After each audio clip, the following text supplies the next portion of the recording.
For a long time, Lagosians have used styrofoam packs, popularly called takeaway or disposable packs, to eat.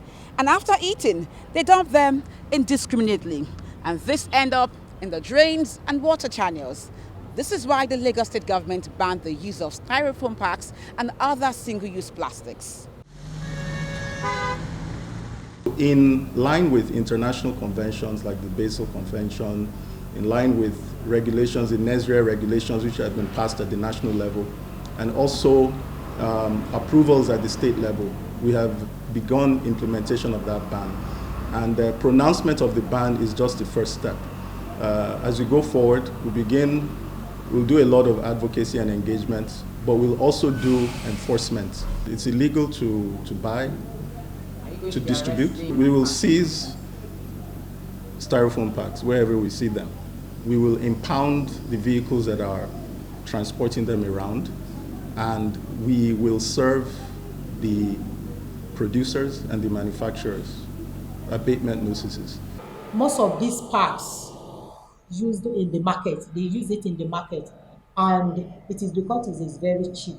That is why you see the market people using it to sell. The traders in the market, you see, they use it, they buy it to eat, they use it as plates and dump it carelessly. So we are going to make them know the effect in the environment. Styrofoam is made from expanded polystyrene. It has made its way into almost every aspect of daily living. Many food vendors in Lagos use styrofoam packs to serve food to their customers and at social gatherings. For these vendors, it is cheap and easy to use, but to the environment, it is destructive.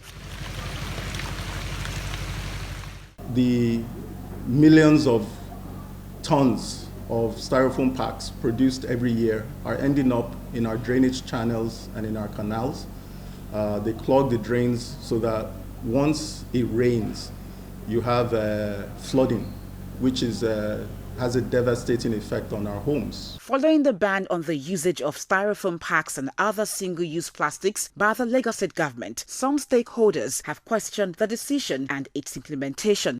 That's a business shock that is going to send across the value chain, and is going to mean that some people are going to lose their means of livelihood. My concern is not oblivious of the environmental damage that styrofoams would cause, but I believe that it is the responsibility of government to ensure the well-being of all its citizens, corporate, individual, and that any time there's going to be any form of change, the people, the stakeholders, since they have rights, since they are legal entities, they ought to be informed. When you go to a food vendor and he's telling you your food pack is going to be 150, 200, why the styrofoam is 15 naira, people will jump at the styrofoam.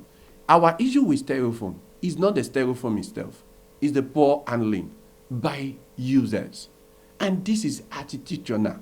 If you don't educate people on how to use their packaging, when we are done with styrofoam, another packaging will be another issue, because the issue is poor handling, not the material itself.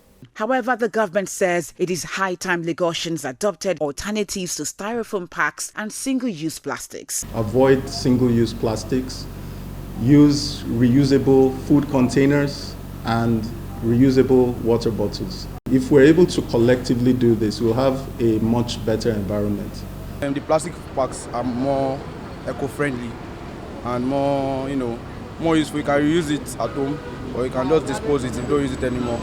So let's say, I would say the styrofoam pack is not the best. For the state government, there is no backing down on the ban, as all measures have been put in place to ensure its enforcement, with the goal of keeping Lagos clean and healthy. Bukola Taylor Cole, LTV News.